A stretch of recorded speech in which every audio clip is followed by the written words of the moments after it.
Hello, everybody, and welcome to the show. This is Multifamily Chronicles, and I'm your host, Adrian Danila. This is episode number 31. I want to start by thanking our supporters, our partners from Coastal Painting Contractors for supporting the show. And let's get to our guest today. Our guest today is Josh Patiño. Welcome to the show, Josh. Thanks, Adrian. It's super pumped to share the next little bit with you and to be on the show. I think it's amazing. I remember when you first started and you just said it, but you're episode 31. So kudos to you.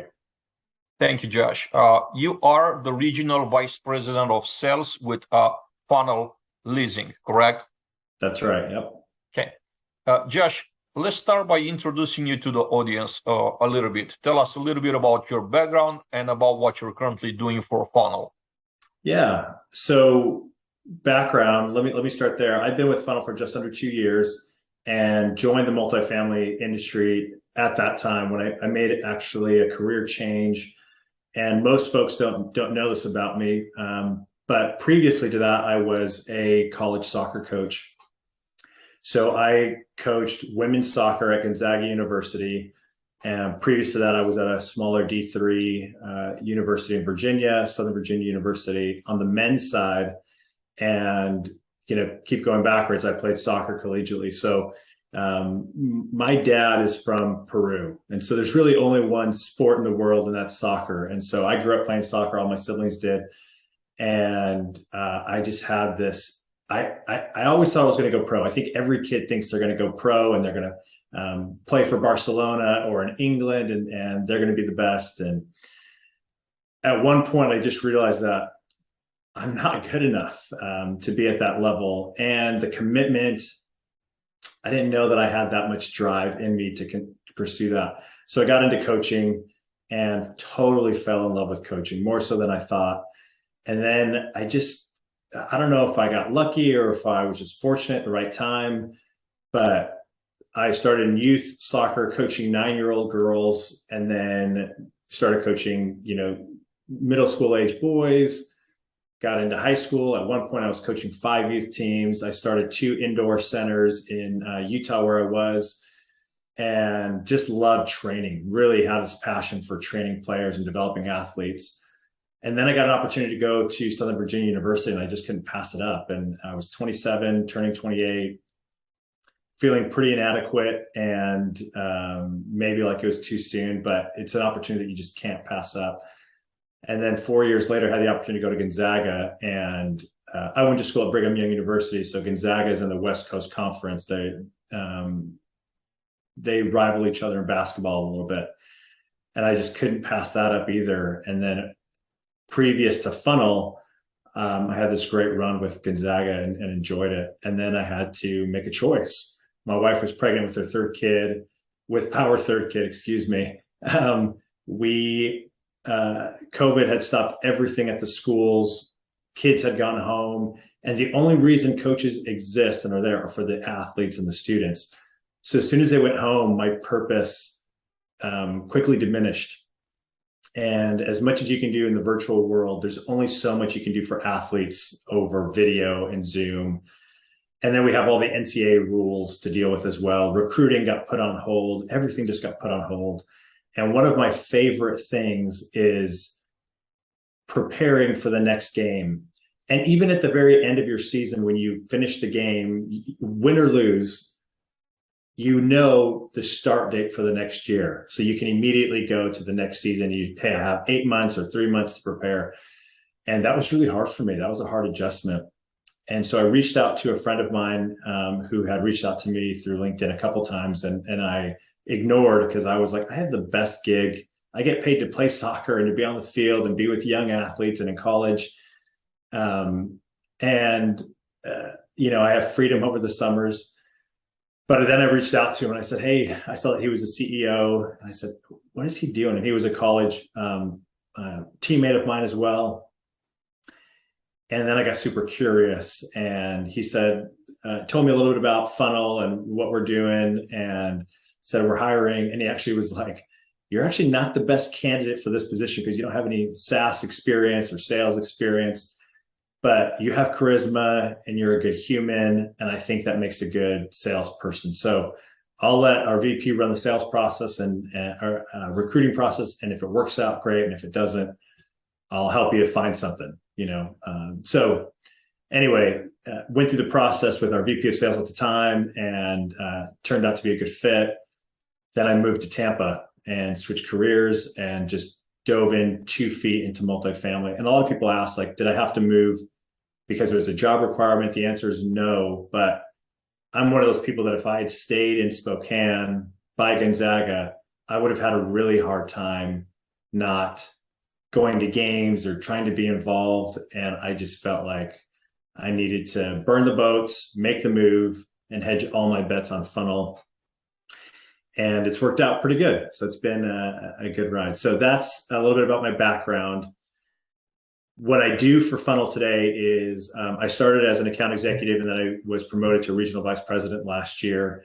And I started with one territory. Now I cover the entire United States, which is obviously too much to handle. There's so many property management companies, but I help owners and operators transform their business. And I know that's a little bit generic and vague, but what we do at Funnel is very unique. We're not just a CRM that you plug in and things are better. We help folks centralize. We help folks with their staffing challenges. We help folks implement AI and CRM. And now we're working through the resident side as well and the application side as well. So it's more than just a lead management tool. It's a business transformation tool. And so I work with owners and operators and third-party managers every day and get to hear about their pain and their objectives and how we can help solve what they're looking to solve. That's quite a story, Josh. That's an amazing story. And I knew of your story, so that's why I really wanted to bring you to the show right here, because I think a lot will be inspired by your story, by your trajectory, coming into an industry that's brand new and just being so successful in just about 2 years. So my next question for you is, Josh, could you tell me what do you think that your product, the product that you use at Funnel, is improving the experience or the life of the end user? Some specifics, like specifically, how does your software help people in a field, in a leasing office, for example, to say, making their life easier, taking certain tasks off their hands, or having this frictionless experience? Could you think of a few examples? Yeah. I appreciate the opportunity to share. So very specifically, we have a part of our lead management platform is marketing automation. And I think when people think of automation, it's, we send out these kind of robotic messages, or they're autoresponders and they're generic. Instead of even saying, "Hey, Adrian, thanks for your inquiry," we get really specific to, "Adrian, thank you for reaching out to X community.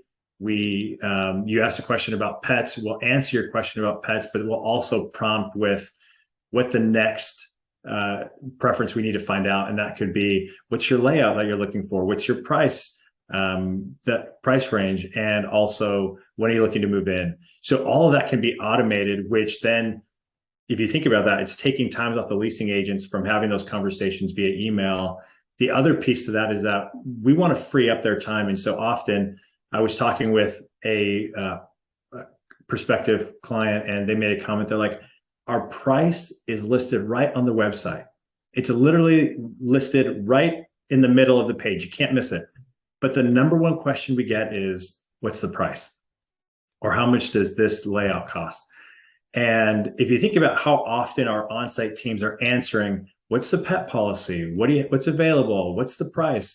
And the time they spend on that, what could they use that time for? That's where Funnel, number one, we take off all those mundane questions and then tasks. So the other piece with the marketing automation, Adrian, is when I speak to somebody on the phone, let's say I book a tour, it will prompt the proper next step for the leasing team. So we can have a consistent experience across the board. So I will often say it's like, it could be, Patiño Properties way, the way that I do business and the way that I want my leasing teams to interact and interface with these prospects. I can lay out and define proper next steps, and I can change those. We went from an environment where self-guided tours, for example, was the only way folks could tour virtually. And now we're back to in-person. And so we need to adapt and change again and offer more. So that's one way that we save time specifically. When we talk about staffing, I know that you talk about this a lot, Adrian, on your platform, but staffing is an issue across the board. And I don't know that that's going away as much as we keep moving on with time. Staffing continues to be an issue. And so the AI solution that we provide after hours, I think that proves all the value in the world. Anytime that you can have an AI take off what an on-site team could be answering emails, or even now we have like a click to text, and we have some new things coming down the pipeline. Folks can now just be people and be human and spend more time on tours, spend more time helping people through leases, can spend more time with residents and everything else they have to do. So those are a couple things that I think help the end user. The other one that I'll mention is our online leasing platform. I was sitting with a company in Boston, and I was listening to their experience, and he's like, before we even begin, let me set the table here. And he said, I come from an industry that if you think about Amazon, it's so easy to give them your money. You click one button and the transaction is done, right? And if you think about hotels today or Delta, it even saves your credit card information through the internet. And so you're not even putting in your card, you're not exchanging cash. You don't really feel that it's gone. But in multifamily, through that process, he's like, it is so painful.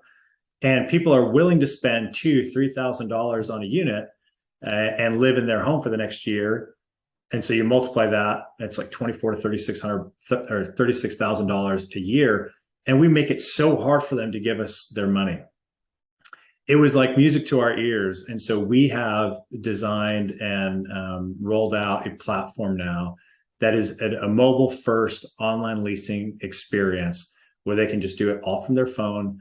And we had someone go through the process and have a fully executed lease in less than 9 minutes, which is very different than how things are done today. So from a customer experience side, and then from an on-site experience side, I think those are a few key areas that we save time. I can attest to the end user experience, and a couple of things to share. You just mentioned the price, right? So I happen to advertise a property for sale, a property of my own, and literally that's what I'm being asked all the time. The first question is, what's the price? Even though like it's right there, it's a Facebook marketplace ad, and it's on the ad, the price, and people are still asking. So you're absolutely right. Like you have to go back and just feed the same information that's in an ad to begin with. The second part, you said something very interesting about how hard is it in property management in general to get things accomplished. And there's a thing that I was thinking about for more than a couple of days. I've been thinking about for a while. You mentioned Amazon, how easy it is to take your money. I'm gonna make a parallel here, which doesn't have anything to do with leasing, is procurement. Imagine this shopping experience where you go to Kroger, or you go to Walmart, or you go to your favorite store. You put things in a cart, and you see the price tags, right? So you're expecting to pay $50. So the cashier checks everything in and says, sir, it's gonna be $59.63. Now, because between the time you picked up from the shelf and the time we're checking items out, the price has changed. How would you react as a customer? And this is a real experience in property management. Vendors that sell most of the supplies, maintenance especially, they have what is called static catalogs that are uploaded once a month. And in between those 30 days, prices change. So then you shop, and then your invoice comes at a different price. So here's service manager, regional manager, putting all that work into actually doing change orders because the vendor doesn't have a better option to give them real-time pricing. It's pretty fascinating to me. There's just so much room, not in leasing, but in general in our processes to improve. And still, I think we're accepting it. We as an industry, we're accepting that that's kind of okay to put all this manual labor in when our people could spend their time more efficiently in doing tasks that really make a difference, especially with the labor shortages. So I definitely think that something like your product, what you're offering, taking, giving them time back in their day, it's just a thing of the present and actually of the future is going to win. And second, friction, right? Eliminating friction, like your client was saying, or potential client in Boston, right? We're making it so hard. Make it frictionless. Eliminate all the friction. Hey, you want my product? You want to rent here? Here's all you need. All you have to do is to click, accept, and we'll let you in, right? 100%. That actually made me think of one other thing that when you think about property management as a whole, I know that we focus like on a community or per community basis. And I think that's one massive differentiator with Funnel. And so Adrian, today, if you think about it, if I were to go look for an apartment, and I live here in Tampa and there's several right next to me, but let's say they're all owned by the same property management company.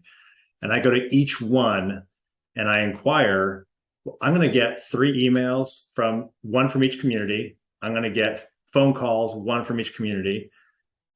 And when you think of it from a corporate standpoint, as maybe an owner or especially in operations, I have 3 leasing teams working 1 lead. And although in our reporting it shows as unique leads, it's the same person. And because the software doesn't talk together or recognize, and what we've done today is that we've been able to work with partners and recognize that, hey, when Josh inquires at 3 of my communities, I'm going to centralize, or I'm going to have 1 team work that lead, that 1 unique lead, but help cross-sell the other 2 communities that he's also interested in to keep him within the portfolio. And so instead of competing with ourselves, we can now work together, because that's inevitably what ends up happening is you have 3 teams working each other. And from an efficiency and operation standpoint, it just doesn't make sense. Just doesn't make sense to do that. So we help consolidate and create 1 guest card and then tag the properties to it. So that's a big differential when you think about time and processes and efficiency. And you're right. I love what you said about, I think we're just okay with it. We've just become accustomed to it, and it just is that way. So we're okay with it. We'll adjust, we'll change. When the reality is, we can challenge, we can change, we can evolve, we can adapt. That's the future. That's where companies like yours could and will make a difference. And I'm betting on technology.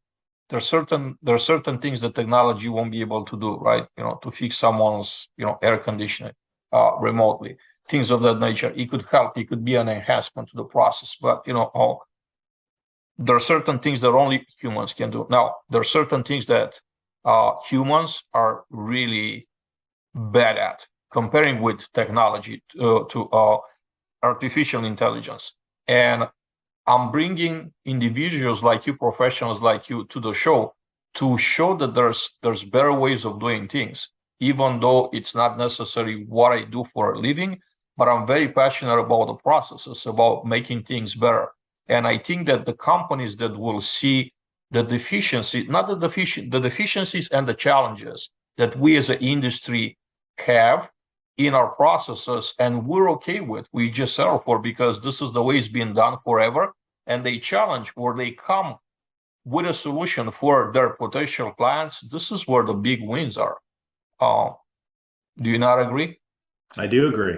No, I absolutely agree. I think, Funnel, when it started, and this was a little bit before my time in 2019, we were fortunate to work with some of the largest operators, but also I'd say the most willing to be on the edge of technology. And I would say fortune favors the bold. I'd say those are some of the folks today that are a little bit further ahead in terms of centralization, role specialization, have reduced salaries, have been able to cross-sell most efficiently.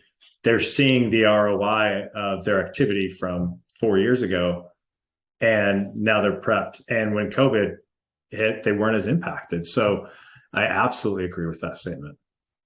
I love the fact that you brought up ROI. They're seeing the ROI. So the assumption is that they're using some sort of a KPIs to track your services performance. Because again, one of the things that I'm seeing way too often in our industry on a management side is that there's no KPIs to measure. For example, training or the efficiency of a product. Typically, the way it goes, if you have a great sales pitch, the property management company would actually copy your words, and then if they're being asked, how is this improving our processes? How what type of enhancement does it bring to the process? The answer that you get from the top, people, it's exactly the sales pitch. So that tells me that there's not really a challenging into the sales pitch to say, okay, let's just test this theory, or let's just try to put some numbers to it. Be able to quantify. I'm big on just being able to quantify. What you can't measure, you can't improve. And you can't just say something is great based on some feelings when you don't have some numbers, some sort of a way to measure things to back up your statement with. Yeah, I totally agree. I will say one of the things that I think has been difficult, and one of my biggest lessons, things that I've picked up in the industry in the past 2 years, is I have yet to find two companies operate the same way. They may operate similar, but they operate so differently. And there's a ton of variables. Obviously, technology is one. The other one is, frankly, just people's initiatives. And when you go to the site level too, the other variables is like the on-site folks. And I often will hear like this community has an all-star on-site team, which tells me that other communities aren't like that, right? This is a one-off or a standout community. So we also in our industry, we have third party, we have owner operator, we have a mix. So budgets may vary across the board. Some, if you look at the whole property management company, you have some that are owner operated and fee managed, which may be using different software. So it's very difficult for companies, I think, to provide KPIs across the board. And I would say even across our funnel portfolio, we have folks that use call centers and use a centralized location or regional hubs, or they're operating traditionally and they're using a cross-selling feature. We have some that are using AI and others that are solely using marketing automation. We have others that are using online leasing. So it's, when you look across the board, there's a lot of variables that make it difficult. But Adrian, I am 100% with you. You can't improve what you can't measure. And so our challenge to the partners that we work with is developing KPIs specific to their operating model. So for example, somebody that's using a call center, we were able to reduce their call handle time from 8 minutes to 4. Immediate ROI, right? I mean, they're handling twice as many calls now.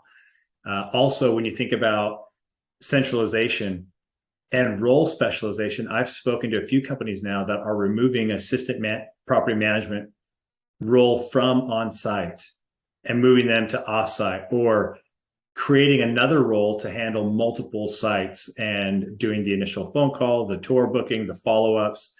And so the on-site team is really the in-person, let's take them on a tour, and applications and help with that. But renewals are moved off-site. So I think, again, focusing on their individual operating model and then KPIs directly associated with the way they operate.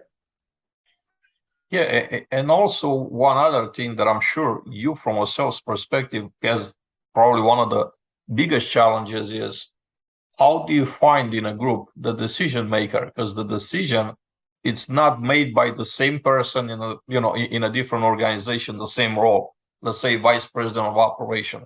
There are different people that are making decisions about which software to use, which solution to use, which technical solution. So I can imagine that provides an extra challenge for you. first identifying who is the right person in that organization that will make a decision whether they're going to use services like yours or not. Yeah, I agree. I think often the first person that inquires may be given the initiative by the decision maker. And so they're doing the evaluation process. One thing I've noticed is more decision by committee. And so there's a lot of folks involved, anywhere from 5 to 12 involved in the process and the evaluation. One thing that I've enjoyed doing more recently is even getting the on-site teams involved so that they can see the product beforehand rather than after the decision's made and this is what we're going to use. And that's been valuable too. So, but identifying that person, sometimes, we, in our follow-ups or as we go further through the demonstration or the solution phase, we'll often just speak pretty directly and want to get some insight to, who is the ultimate decision maker here. And we want to coordinate with that person to understand why, what's the business objective here. And then, the question I always like to find out, Adrian, is what happens if we don't change? What's the impact if there is no change? And oftentimes that's also really insightful to realize that obviously this is going to be an investment, but to your point, if there's no ROI, what's the value in doing it? But as soon as you realize the impact of not changing, you can get pretty aligned on timing and the scope of the project, and also key in on what's most important. And then we go across the board through all the stakeholders and find out what's important. What's important for operations is not going to be the same thing as what's important for marketing. Brand and copy and what's being sent out is very different than the actual processes and workflows that operations wants to follow. And so I think our job, my job, is to bring all of that together, tie it all together, and provide a solution that meets those needs. Josh, you mentioned that you've been in a field in a multifamily space for only 2 years, right? That's a very short period of time comparing with most of the senior most of the executives in our industry, whether it's the management side or the vendor partner side, have been in the roles probably for a lot longer. But I'd like to get your take on coming from outside the industry, what are some things that you really love about multifamily, and also tell me about some things that you think that we could do different, we could do better to make to just make the business run better than it is currently. It's a really good question. I will say, when I first came over, I totally felt like an outsider, and a lot of times in meetings, I felt like an imposter because I often felt like they're looking at me saying, "Who's this guy that comes from a soccer background, has no idea what we're doing?" And that was really difficult. I really hadn't spent any time on site. I didn't know the objectives or the real business behind property management. And then probably 4 months in, I had a wake-up call, and I realized that, number one, I'm consumer first. And in 2017, when I moved from Virginia to Spokane, I rented an apartment. And the process to find an apartment was so painful. And just to paint a picture here, I drove 30 plus hours from Virginia to Washington. I let my wife go to her parents because she was pregnant and there's no way she's going to drive in a U-Haul truck. So we were going to fly her, and I had a 2-year-old. And I'm in a hotel room, and granted, I should have done some pre-work and looked online, but I hadn't rented an apartment in like 6-7 years. And so I just thought, and I drove around for 2 days, going from location to location. I called, nothing was available. They wanted an offer letter. They wanted all this information that I didn't have, that was packed away. Prices were a lot higher than I thought. And honestly, I was frustrated because even when I inquired and applied, they said it may not be ready for 2 weeks. I'm like, I can't stay in a hotel for 2 weeks. That's money out of my pocket every single night. I have a U-Haul truck that I'm paying for that I need to return. I need to unload it. My brother who came with me also needs to get home. So again, some of this is on me, but my experience was really, really difficult. Finally, I got into a place, and I think I showed up on a Wednesday, and she's like, "We'll have it ready for you by Friday." That was it. I was like, done. I got her all the information. I still had to go back and forth a ton via email, but I was motivated to get in, and I got her all the information. Thinking back now, if I wasn't motivated, it would have been so easy to ignore all of those emails. And I can understand the frustration from an on-site team member trying to gather information. But also on the other side, from a consumer experience, I would be frustrated. Like, why do I have to provide repetitive information or all of this stuff? There just has to be a better way. So I realized that I'm a consumer first, and I interface with some of the biggest brands, just as many people do. Amazon, I prefer Delta in my personal travel, Marriott when we go through hotels, or Airbnb if it's a family vacation. But one of probably the largest things that was interesting is being a soccer coach. I got gear every single year. The swag is the best when you're in athletics and college athletics. But I was extremely particular about our Nike gear. Well, Nike takes care of you. Nike provides a great experience for their athletes, and they continue to come out with new lines of clothing, and they're sweat wicking, and they're thinner, and they're lighter, and everything, even from the shoe. And as soon as I joined Funnel, I started to look at property management differently. And I own two properties. I just sold one, so I'm a property manager as well, and I use another company. So I'm probably more of like an owner, and then I have a third party managing the company just because we're so far away. So a couple things right off the bat that I realized is that multifamily is unique. There are, as I mentioned, everybody operates very differently, and has their own kind of spin on different things. If you were to ask, 10 people what centralization is, or if AI is useful, you'd get a wide variety of answers. Folks saying yes for AI, folks saying no for AI. It's all human based. If you have folks talking about centralization, yes, it's the future. No way, that's never going to happen, or we'll never get to that point, type of thing. So again, very unique. I would also say that it's very similar. And some things that I take from my coaching background is a large part of my job was recruiting. I spent a ton of time evaluating players and then recruiting them, getting them to campus, and then selling them on the idea of coming to play at Gonzaga University. I can't tell you how much stuff I see on LinkedIn about I'm hiring, I'm recruiting, retention. And that was the other part of my job, is recruiting, but then you got to keep them at our school so they don't go somewhere else. And I think that's so relevant to today, and how from a corporate level, we're recruiting all these folks. Can we keep them? And that's obviously ongoing. The other thing that I see as what people continually need is probably what I'm so passionate about, is training. As a coach and a player, when I was a player, the number one thing I did to get better was spend extra time outside of practice. So if I wanted to get better, then I couldn't just show up to practice with everybody else, because I would only get better at the same rate as everyone else, and I'm already behind. So when I look at multifamily industry, and I look at all the turnover that the on-site teams experience, and even at the corporate level, there's VPs of marketing that are switching, and SVPs, and new people filling roles. But at the site level, if they're coming in, they haven't used the software that was implemented. Basically, the bottom line is you can never train too much, and you can never help your folks enough. And that's the one thing that I realized as a coach is even my star players, the best players, still needed time outside of practice, honing in on their craft or their specialty. And one thing that I love that our head coach, the gentleman that I worked with previously, he didn't ask, he never just asked like, what are you good at? We'd get generic answers. He would ask, what are you best at?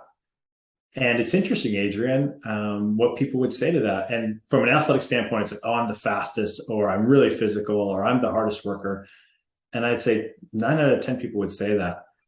I remember vividly the people that spoke differently and said, frankly, I'm a goal scorer, a little overconfident, but I'd say that she is. And I think about today is if you look at on-site teams and as we're hiring, what are you best at? And then how can we amplify that? Is that something that we need, and can we help put them in their place? And that's the other thing that was interesting is as a coach, you bring in all these players, and from year to year, we would need to move them to fit the style or the new face of the team. And I don't mean face by the new player, but as a team, you evolve and you're going to change because of a new style or a new method you're implementing. And putting people in the right place is by far the hardest thing because you need to be right for them to be successful. It's really easy to find out if they're not in the right position because they're underperforming. And I would say, and I've seen things in property management too, where you go from a leasing agent to assistant property manager to a property manager, but from a leasing professional to assistant property manager, those don't translate super well, the skill set between the two. And if you want to get into marketing, that's probably not the route to go. And again, please understand, I'm saying this from a very short time multifamily, but this is what I've heard from folks. So I think understanding, being a consumer, being a coach, training is important. You can never train too much. I think the last thing that is unique that I think I bring or that I've seen is I'm a people person at heart, and I love networking and connecting with folks. And it's been fun to have an opportunity like this. This is a great example. But at the same time, our industry is so open to learning and connecting and helping other people do exactly what you're doing, Adrian. And so for me, that's extremely attractive. And I think that helps bring people together. On the flip side of that, I think more of that can be done, even more. On the supplier side, it would be great to get more folks together to help improve the sales experience or the buyer's journey. On the property management side, I think we're very protective of our way of doing things. And we could be more open. We could share. And a great example from the coaching side and then from my current job is I remember our head coach, somebody asked to come to practice, another school in the area, and said, "Hey, can we come watch you?" And my first reaction was like, "No, I do not want you coming and learning all of our secrets and what we're doing." And I approached our head coach and he said, "Absolutely. Have them come." He's like, "We have nothing to hide here. We have nothing." And it surprised me. And I had to ask him, I was like, "Why?" And I was like, "Hey, if they want to try it, they absolutely can. They can absolutely try to replicate what we're doing. And that'd be up to them. We're going to focus in on us, and we're definitely open." And I'd say the same thing here. Tyler, our CEO, Tyler Christiansen, is so open to letting people look at our software and integrate with our software and view it. Even folks that I just want to see what's out there. I'd love to take a peek behind the curtain, and so open to sharing. And I'd say that has attracted a lot of folks to come in as well and get behind and be a part of the community. So those are a couple of things that are top of mind. Yeah, that's super interesting. Coming from someone that's, I'll label you an outsider, right? Even though 2 years in, you're not really that much of an outsider anymore. But you said something very fascinating to me. I had an experience a few weeks ago. Someone commented on one of my LinkedIn posts about, "Hey, we're the company that provides whatever services." I was mentioning my post. So then I reached out and I set up I made a request to meet with someone to tell me about the software. And then first they asked, how would this apply to my company? I said, well, it's not really for my company because, we're building our own software. It's for my own interest, right? And the person said, well, you could find out from our clients, but at this point, I'm not willing to disclose. And I said, okay, well, imagine if they would have, I would have found the software interesting. I would write about it. I would probably, bring them on a podcast, do a podcast about, do an episode about their product. Right from the get-go, they just block me off, say, "Hey, go talk to our customers." I don't want to talk to your customers. I don't need this product. I have a curiosity. And if it's really a great product, I'll help you promote it. and it won't even cost you a dime. And what's the downside here? Keeping everything close to the chest. I just don't think that that's the way to go. Everything that I know, if you follow me on social, like everything that I know, I share with the world. At the end of the day, some of my ideas are not the best, but everybody's free to try. Just like you said, why don't people just go ahead and try? And if they find value in it, they're gonna come back for more. That's where I think that the value is in. Someone takes one of your ideas, they test it, you see that it works, they will come back for more, because if it's been tested and proved to be working, why not just try do more of that? Yeah. And Adrian, I totally can empathize with you. I've had the same experience too, where we're not a large sales team here at Funnel. I think Tyler even posted about it. We're a sales team of 2.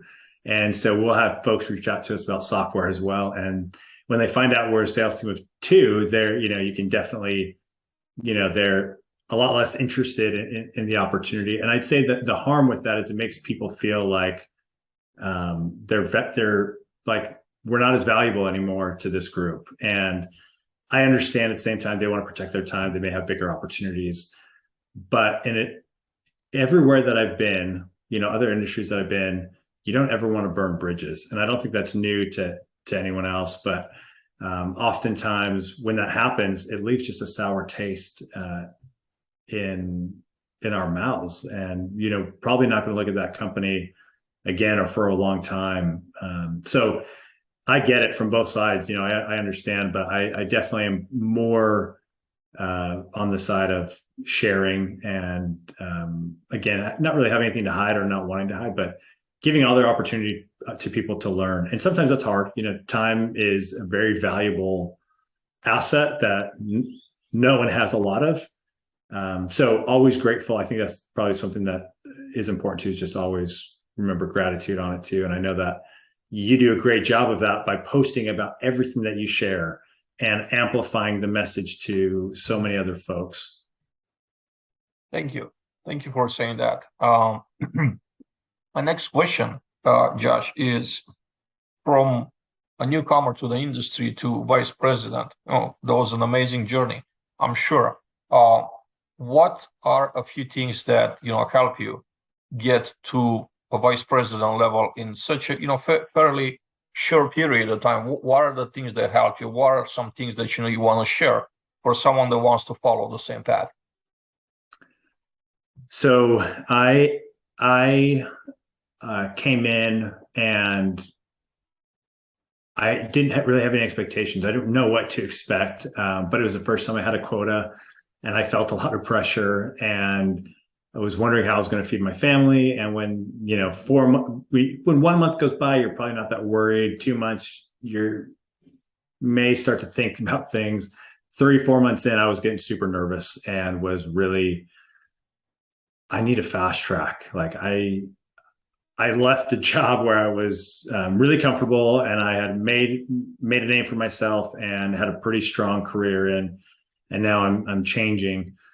So for folks that want to get better, I would recommend hiring a coach, whether it's a life coach or a business coach. I just think, or getting a mentor, even. I think having someone that has been where you are and can walk you through it. The other thing that was really hard is that I paid for it out of my own pocket, and it was not as inexpensive as I was hoping it to be, especially when I wasn't making what I thought I was going to be making.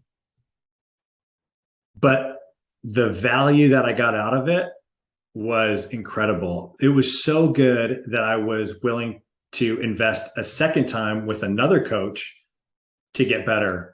And I had 2 coaches over 6 months, and it just skyrocketed me. It just put me on a track that I am still on, and super grateful for the opportunity. But number one, I think one thing that one of my coaches talked to me about was, you're going to get out what you put in.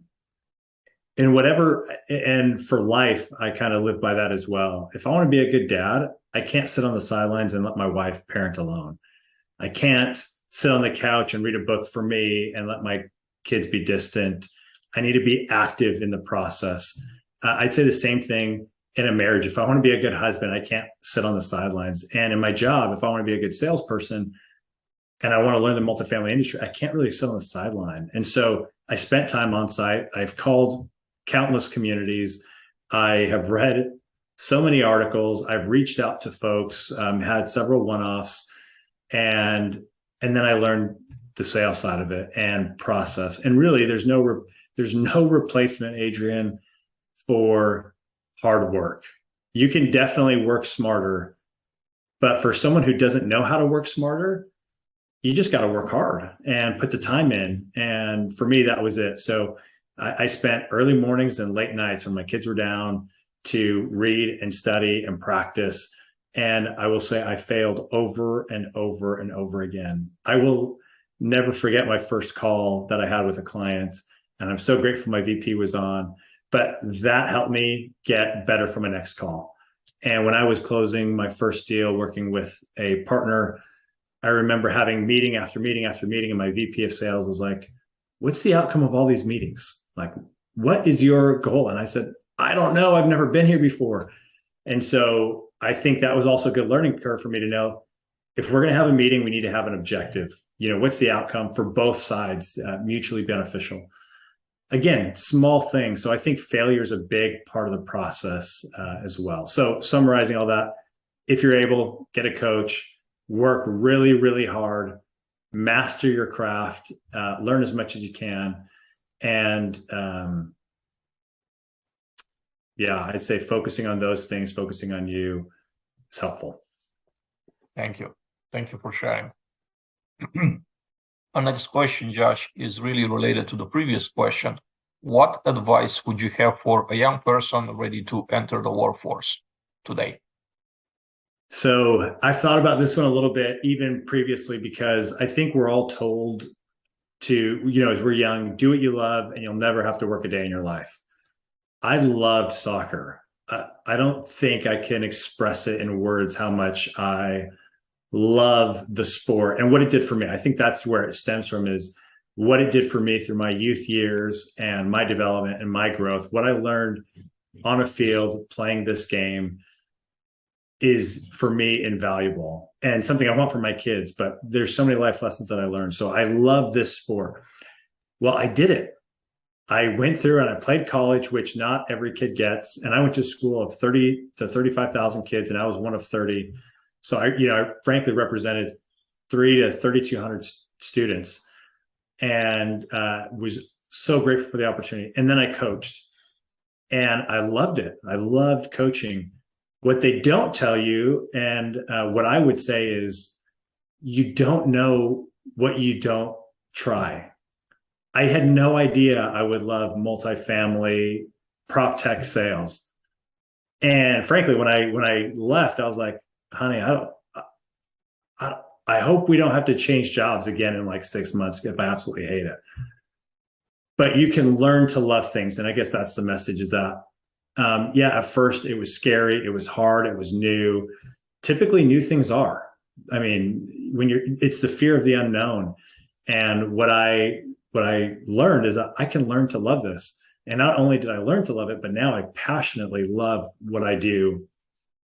And now I'm trying to master my craft. How can I get better? How can I learn more? How can I be more influential? How can I be more impactful? How can I help others quicker? So I think that would be the message, is if you'll be open to trying new things, you may discover that what you love today, you can still love tomorrow, but you may love something else. And it's funny because I have these conversations with my kid, and he doesn't want to eat his vegetables, and but he's never tried it. He won't try it. And we tell him, well, you didn't know you liked ice cream until you tried ice cream, right? And I think that's a very simplified version of this, but being open to trying things. And as you enter the workforce, you may surprise yourself. But again, if you're closed off to the opportunity, you've kind of already made up your mind. So being open to that. Josh, the word outsider came up in our conversation a couple of times, right? So we could say that you came in as an outsider because you never been in an industry before. So as an outsider or previous outsider, what kind of a fresh or different perspective do you think that you bring to the industry that you haven't seen here being the norm? Yeah. I think very, generically, I'd say I had no expectations either. I didn't know. I've never been in another SaaS role before. I had never done prop tech sales before. So everything that I kind of was told initially for me was status quo. And I think what helped me and what I bring to the table is I don't have the expectations or the perceptions of 20 years ago or 10 years ago or pre-COVID. I wasn't a part of any of that. So I don't have any preconceived notions about that. My experience is based on what we have been able to do today and kind of at the tail end of COVID through now and going forward. So where others may kind of be, I don't want to say the word restricted, but held back because it's always been done a certain way, or feel like, hey, this is how we used to do things. Here's a good example. We talk about how the multifamily industry is as a relationship industry. It 100% is. I would also say that in my experience, folks want to have they want a solution to their pain, and they're not afraid to try and implement software that will help them. So I really use both. I'm driven by both. I am a relationship person. I love people, as I mentioned before. I'm a people person, but I'm also very driven by let's help solve these. And if we're not a great solution, let me help refer you to somebody who is. And that's quick sidebar here. At NAA, I walked this massive expo hall of so many suppliers. My number one takeaway from the show was there is something here for everybody, for everybody's needs. Not everyone is going to be, funnel, and not everyone's going to fit into a box, let's say, but there is something here for everyone.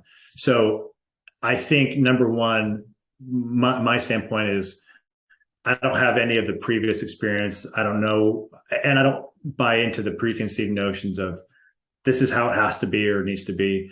Always looking to find solutions to today and how can we solve those.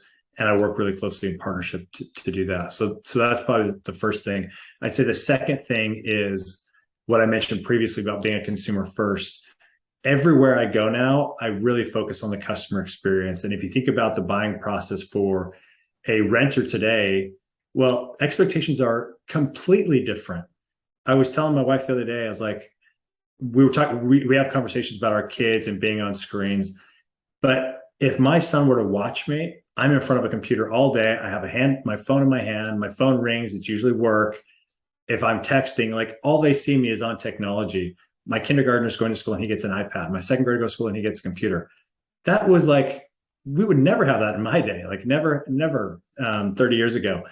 So very, very different. Well, I'd say the same thing with our consumer expectations today. When they're trying to see an apartment, or they're trying to go through the application process or communication, it's instantaneous. It's instant gratification that we're going through today. And oftentimes, and there's several data points about quicker response times. And if we don't respond in a certain amount of time, they move on. So I think my perspective as being a consumer outside of the industry, and then lastly, I think bringing my background, being a college coach, being a leader in that space, coming into here, I've been able to find that our industry has been so welcoming. But I hope I add to that. I hope that I am bringing value to the folks around me, the folks that I interface as well. One of the things you mentioned, Josh, in our conversation was failure. And I love when people are open and they're talking about failure, because failure is really part of the process. This is not a straight as an arrow trajectory for us in life. It's more like this, up and downs, a lot of up and downs. So my next question is regarding failure, right? How did a failure or apparent failure set you up for future success in your life, in your career? So I agree with you. Failure, in my mind, is the key to success. And oftentimes, in the moment of failure, you don't see the success. And there's several memes out there failure. I remember when I was a lot younger, I used to run a mile uphill, and I couldn't do it. I was in El Paso, Texas, and I remember running up, and it was hot, and I could only get to certain, like maybe a quarter mile, and then I have to stop and come down. And then I got to half a mile and then a quarter mile. And I remember on one day I ran to what I thought was the furthest I could go, and I stopped, and then I came down. And then the next day I said, okay, I'm not stopping. So I went all the way only to realize that if I had gone, I couldn't see because it's uphill and it kind of flattened out. If I had gone maybe like 20 more steps the day before, I would have hit the top, but I couldn't see that. And in the moment of pain, and I'm breathing and it's hot and my legs are tired, I felt like that was it. But 20 steps away was the top, and I would have hit my mile marker. And then every day after that, it was easier. Specifically to my job and to what I do, I think failure could come in a lot of different ways. Obviously, very generally is not meeting my quota. I think another way that's probably even kind of more specific is when I'm unable to help somebody, or I'm unable, or their business model and our software may not be the right fit. I will say that oftentimes it feels like failure. And I would say 2 years ago, we've had customers from 2 years ago that we had failure with. We weren't the right solution at the time. And today we are partners throughout their whole portfolio, and Funnel is active on their platform. And the feedback was, we wanted to try it with our current platform and we couldn't do it. We didn't solve the problems that we were hoping to solve. And now we're ready to move with Funnel. Excellent. So what happened 2 years ago, and if we had kind of sat on those and maybe didn't pay attention to the relationship, we wouldn't be partners today, but that's not what happened. And so I think those are also motivating for me to know that it's not really failure. It just may not be the right time. Excellent. Josh, my next question is about readings. What you read, books, fiction, non-fiction. Tell us a little bit about your favorite books. So, huge Harry Potter fan. I read all the books, and I read some of the books twice. And so that's obviously one of my favorite series. I also like Star Wars. I got into that late. I like the nonfiction, like the sci-fi. But for me, it's a way to escape, go to maybe, that world, Harry Potter, in this magical world, and then go to this other world where there's light and dark. And it's fascinating for me. But on my longer bike rides and reading today, Adrian, is audiobooks. So those are some of my favorite kind of series, if you will. I read a lot of self-help and productivity books. I read a lot of those books. And today I read a ton of sales books and the new books that are coming out. But obviously one of the favorites is Atomic Habits. That's a great, how can I just get better at life? One of the other books I read is Rich Dad, Poor Dad. And that kind of set me on my path for my own property management and my own real estate and setting up for the future. And all of that interests me as well, too. So wide variety of stuff. You're here in part because I want you to share your experience with others and also show others places where you've been to, not necessarily locations, but mental places that you've been to. So my next question is along the lines of this. In the last 3 years, what new belief, behavior, or habit has improved your life the most? Yeah, there's a couple. I'll start with one that sounds cliche, but for me was really real. And it's you can do anything. And that's top of mind for me because I think of my kids. They just started school, and I want them to kind of have that mindset that they can do anything they want to do. Their world is wide open to them. But when I switched from coaching to a whole new industry, and again, I feel like it's the sales industry and then multifamily, There was a lot of doubt and a lot of fear in can I do this? And for me, overcoming that and getting this belief that, Josh, you can do anything. And even when it was hard, you can do it. And even when I screwed up on, calls and, didn't say everything the right way or didn't ask the right questions, it's you can do it. And that constant belief. So self-belief. I think the other thing that has been really insightful for me is what I shared earlier about what we're told and what we're taught. Even today, I still see a lot of posts about doing what you love. And I fully support that. But I've been there and I did what I loved. And I would say I am happier in this industry, in an industry that I didn't even know existed. And I would say I had no idea multifamily was as big as it was. I felt like I looked under a rock and, oh my gosh, it's a whole new world. But for me, understanding the belief that learning to love something else, which has also opened my eyes to, there's still a lot of life left in me. What else could I learn to love? And for my kids, it's exciting because I'm kind of telling them about all of this new stuff. And for the first part of their life, they only knew me as a soccer coach. And now I'm a funnel dad. So anyway, I think those two beliefs are extremely core. I'd say the third one and the last one just came to me is prioritizing my family. That has made a huge impact on my life, in my happiness, for my wife, for my kids. I think I've been more present with my kids. I'm a bigger part of their life. That's probably the sour thing about being a coach is I spend so much time with my players. And that's what ultimately was a big factor for changing was I'm coaching all of these kids play soccer to get better. And I'm not spending time with my 4 or 5-year-old. Like I haven't been to any of his games. I haven't coached him. I haven't put him in soccer. I don't have time for that. That's when I kind of had to reset. And so that improving the work-life balance was really important. And also something like, you can do that. I can make time for my family. I don't need to be 100% or only solely invested in my job. I do, and there's a time and place for that.